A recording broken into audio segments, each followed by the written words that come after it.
अरे कपळ जे काळे म्हणे माता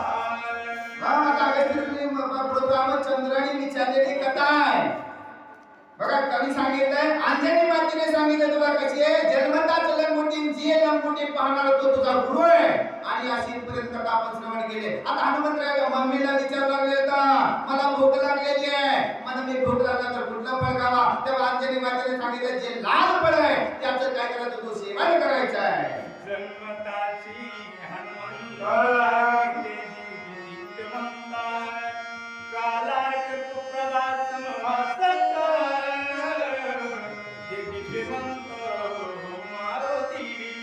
सांगितलं आज्ञेप्रमाणे मातेचे आज्ञा पालन कोणी केलेले हनुमंतरायाने केलेले कारण लाल फळ भक्षण करायचे. तेव्हा सूर्योदय होता एवढीच डोक्यामध्ये कोणी केलेले त्याला भक्त म्हणलं जाते त्याला काय म्हणलं जाते पुत्र म्हणलं जात आहे. असं हनुमंतरायाने जेव्हा आईने सांगितलं ते फळ भक्षणासाठी काय करतात. सूर्योदय नव्हता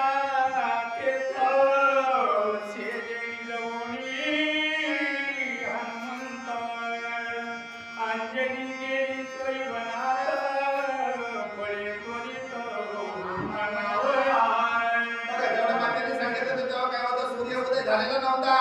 शेजेला म्हणजे आपल्या शेजेला काय केलेलं आहे घरामध्ये हनुमंतरायाला झोपवलं गेलेलं आहे आणि अंजनी माता कुठे वनामध्ये फळ आणण्यासाठी गेलेली आहे.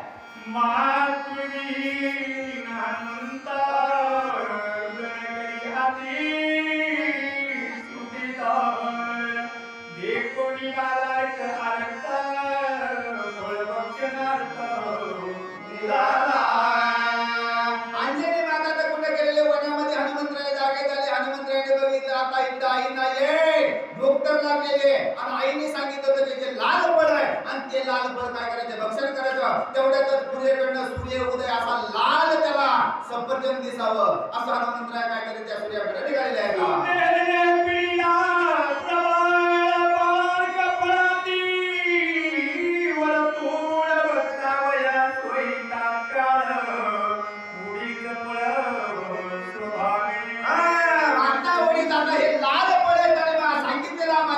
कारण सूर्य उदय झालाय आणि सूर्य उदयाच्या दिशेने जेव्हा ते लाल गोड आकारचे फळ देतंय मला तर आता भूक लागलेली आहे. आईने तर सांगितले लाल फळ भक्षण करायचंय. हनुमंतरायाने उड्डाण मारलंय काय करता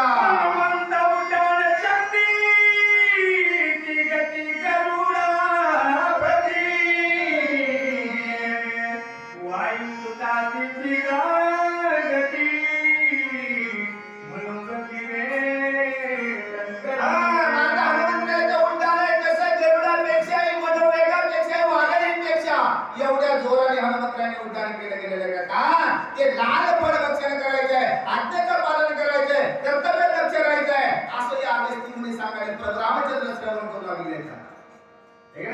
या हनुमंताचं एवढं बळ आहे एवढं सामर्थ्य आहे जन्म कथन आहे. अगस्ती मुनीने सांगितलं कारण का मागच्या अध्यायामध्ये विचारलं होतं सुग्रीवा हनुमंत एवढं सामर्थ्यवान बलाढ्य एवढा पराक्रमी असताना वालीचा वध का केला नाही. त्याच्यावर अगस्ती मुनीचं आगमन झालं आणि अगस्ती मुनीनं यातानुभूत जन्मापासूनचं कथन हनुमंतरायाचं प्रभू रामचंद्राला सांगू लागलेलं आहे.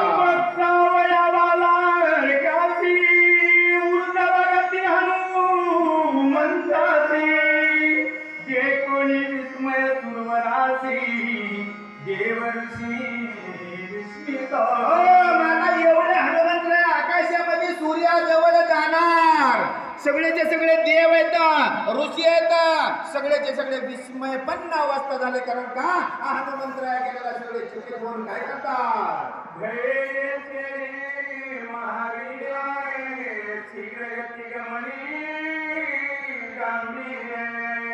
हनुमंताच्या परम अवधारे सरोवर आता या हनुमंत कसा वीर आहे बलाढ्य ताकदवर आहे ते सगळं वर म्हणून गुणगान कुणाचं पण हनुमंतरायाचं गावलं जातं. बघा हे कथा कोण ऐकायला लागले प्रभू रामचंद्र ऐकत आपण नाही ऐकत. मी करता त्याने दुःखी कशी होती श्रीराम करतामध्ये त्याने पावली याचा कृती आनंद तापा म्हणजे हनुमंतरायाचं सगळं मोबाईल मध्ये यायचं का व्हिडिओ मध्ये यायचं का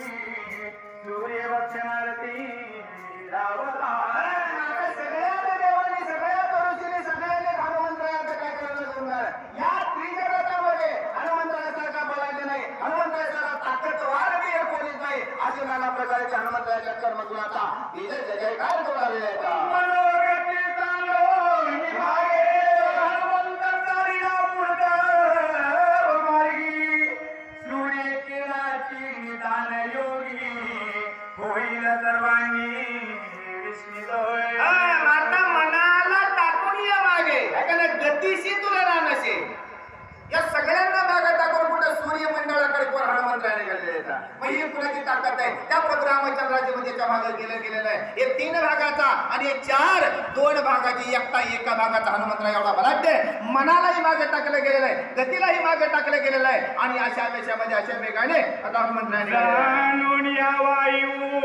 पिता निज पुत्राची संरक्षिता हेमा बुकणे निवडता रे होय चालता मागे होय सांगता आता पित्याला कुणाची पुत्राची करून आले गेलेले कारण का त्याचं रक्षण करण्यासाठी वायू बघा वायू पिता कोण आहे का आता मला केले गेलेले सावत्र पिता केसरी आणि हा 2 बापाचा 1 कोण आहे हनुमंतराया मग त्याला सुद्धा काय वाटलाय स्वाभिमान वाटू लागला काय म्हणताय वायू रूपाय हनुमंताची तव तोंडा टोपी तयासी वेग्याला तुया पासी फळभागेसी बसावया वायूने अडवायचा प्रयत्न केला पित्याने अडवायचा प्रयत्न केला पण पुत्र एवढा सामर्थ्यवान होता की मातेच ऐकलं होतं काय ऐकलं होतं आईने सांगितलं होतं फळ खायचंय कुठलं लाल फळ खायचंय पित्याने अडवायचा प्रयत्न केला पण वायू आवडता पिता आवडता पण हनुमंतराय सटकले बाजूने निघून गेले आणि सूर्याजवळ काय करता हनुमंत